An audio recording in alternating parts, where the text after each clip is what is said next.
अमेठी में भाजपा सरकार पर जमकर बरसे पूर्व सीएम अखिलेश यादव। बता दें, सुल्तानपुर जाते समय रास्ते में मुसाफिर खाना नेशनल हाईवे पर यूपी छत्तीस ढाबे पर सपा नेता सिंधुजीत की अगुवाई में सपा कार्यकर्ताओं ने अखिलेश यादव का फूल मालाओं के साथ किया भव्य स्वागत। अखिलेश यादव ने बीजेपी पर नोएडा में मजदूरों के साथ अन्याय अत्याचार करने का लगाया आरोप। अखिलेश यादव ने बीजेपी पर लगाए गंभीर आरोप। अखिलेश बोले, सरकार निवेश की बात करती और मजदूरों को दबाने का कार्य कर रही है। महिला आरक्षण पर भी अखिलेश ने बीजेपी सरकार की कार्यशैली पर खड़ा किया सवाल। अमेठी से हंसराज सिंह की रिपोर्ट। कैसे देख रहे हैं?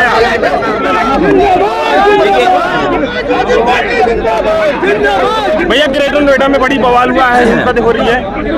देखिए, ये भारतीय जनता पार्टी की सरकार में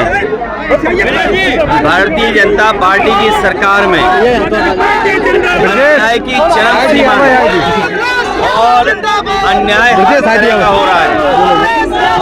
अन्याय आर्थिक रूप से भी हो रहा है, अन्याय महंगाई बढ़ा के हो रहा है, अन्याय बेरोजगारी बढ़ा करके हो रहा है।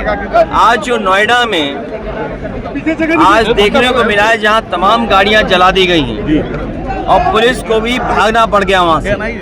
सुनने में आ रहा है कि पुलिस की गाड़ी भी पलटा दी गई है। बड़े पैमाने पे मजदूर अपनी मांग पहले से करते रहे हैं। पूरी जिम्मेदारी प्रशासन की है, सरकार की है। और सरकार की इसमें कमी ये है कि जब मजदूर अपनी मांग को लेकर के आए तो सरकार ने सुनवाई क्यों नहीं की। कोर्ट से लेकर के या अन्य प्रदेशों में भी मजदूरों का जब वेतन बढ़ गया, मजदूरों को राहत दी इस महंगाई में, तो उत्तर प्रदेश की सरकार पीछे क्यों? सरकार ने बातचीत का रास्ता क्यों नहीं निकाला? एक तरफ तो सरकार निवेश की बात कर रही है, वहीं मजदूरों के साथ अन्याय कर रही है। और निवेश अगर आएगा और मजदूर नहीं होंगे तो कारखाने कैसे चलेंगे? ये पूरी जिम्मेदारी सरकार की है। सरकार किसी की बात सुनना नहीं चाहती। सरकार लोकतांत्रिक सरकार नहीं है, लोकतंत्र में विश्वास नहीं करती है, एक तंत्र में विश्वास करती है। संविधान पर भरोसा नहीं करती, वो संविधान पर भरोसा नहीं करती, अपने मन विधान पर भरोसा करती है। इसलिए महंगाई, बेरोजगारी में और स्वाभाविक था उनका बाहर आना। बंगाल में दीदी जीतेंगी। और ये जो हिसाब किताब मांग रहे हैं, यूपी के लोग जा करके, दिल्ली वाले, अरे यूपी का हिसाब किताब तो दें। यूपी में बताओ, तहसील में, थाने में नोटबंदी के बाद से भ्रष्टाचार बढ़ गया कि नहीं बढ़ गया? नोटबंदी के बाद पुलिस प्रशासन और सरकार के लोग सोचते हैं कभी भी रुपया बंद हो जाएगा। बीजेपी सरकार क्या कर रही है लोग? भैया महिलाओं को लेकर के जिस तरह गौरीगंज विधानसभा हॉट सीट मानी जा रही है इस बार, कैसे देखेंगे इस बार? गौरीगंज इतनी हॉट है कि जो बैठे हैं वो जल जाएंगे।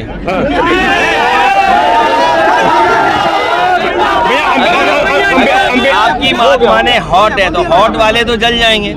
अगर हॉट सीट है जो आप कह रहे हो कि गौरीगंज बहुत हॉट सीट है, तो अगर हॉट सीट है तो गर्म है, तो कोई जल जाएगा। बीजेपी सरकार ये जितने खड़े लोग हैं और मोबाइल ऑन करे लोग हैं, इन सब से राय मशवरा कर लेंगे। महिला आरक्षण को लेकर सरकार सहयोग मांग रही है। सरकार की नियत नहीं है आरक्षण देना। सरकार की नियत नहीं है आरक्षण देना। और सेंसस, डिलिमिटेशन और उसके बाद आरक्षण, उन्हें ये बताओ क्षेत्र कौन सा होगा महिलाओं का जो चुनाव लड़ेंगी? क्षेत्र बनाया नहीं, आरक्षण की तैयारी कर रहे हैं, गिनी है नहीं। आप कह रहे हैं एक तिहाई का मतलब हुआ कि आप गिनोगे। अब आबादी बढ़ गई, आबादी कितनी है उसकी गिनती की नहीं। तो जब गिनती आपने नहीं की तो इसका मतलब आरक्षण आपकी नियत में नहीं है। और जो व्यवस्था दूसरे तरह की है, जो आरक्षण आप दे सकते हो, उस व्यवस्था को लागू नहीं करना चाहते हैं। ये भारतीय जनता पार्टी के लोग जानबूझ करके तमाम मुद्दों से ध्यान हटाने के लिए जल्दीबाजी में महिला आरक्षण की बात कर रहे हैं। जब सशक्तिकरण नहीं किया इन्होंने, महिलाओं के एम्पावरमेंट के लिए क्या किया इन्होंने? बताओ ड्रोन दीदी कितनी बना दी इन्होंने, लखपति दीदी कितनी बना दी, करोड़पति दीदी कितनी बना दी। हमारी बेटियों की पढ़ाई छूट रही है, महिलाओं को सुरक्षा नहीं मिल रही। और उसके बाद आप बिना क्षेत्र का तय किए आप बताओ अमेठी बनाओगे क्या महिला सीट हो जाएगी तो कौन चुनाव लड़ेगा?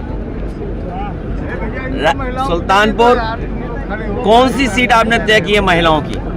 सीट तय की नहीं। और सीट तय करने का चाहिए सेंसस, सेंसस के बाद डिलिमिटेशन, डिलिमिटेशन के बाद आरक्षण।